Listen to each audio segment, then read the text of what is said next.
ప్రార్థన ఫలమది. ఆరాధన అద్భుతమైన తెల్లబట్ల ఆరాధన. యెషయా దినాలు చూడండి. ఉజ్జియా చచ్చిపోయిన తర్వాత యెషయా ఒక దర్శనం చూస్తున్నాడు. ఆ దర్శనంలో యెరూషలేములో ఉన్న మందిరపు ఆరాధన ప్రత్యక్షమవుతోంది. అతను అక్కడున్న వారు ఆరాధన చేస్తూ ఉంటే ఒక మహా వ్యక్తి ఆ సింహాసనంలో కూర్చుని ఉన్నాడు. అతని వస్త్రాలన్నీ దేవాలయం నిండిపోయింది.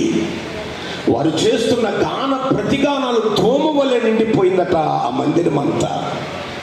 అంతేకాదు, ఆరాధనలో పాలు పొందిన యెషయా దైవ దర్శనాన్ని చూస్తున్నాడు. మరి ఇప్పుడు ఎవరు? ఆరాధన ఫలమది. ఆరాధన ఒక ఆకు అయితే ఆకు ఎవడో తిండో. నీ ఆరాధన ఎవడికి అక్కర్లేదు, నీ పాటలు అక్కర్లేదు, నీ ప్రార్థన అవసరంలా. దాని వెనుకున్న ఆత్మీయ ఫలం కొరకు యేసు వెతుకులాడుతున్నాడు.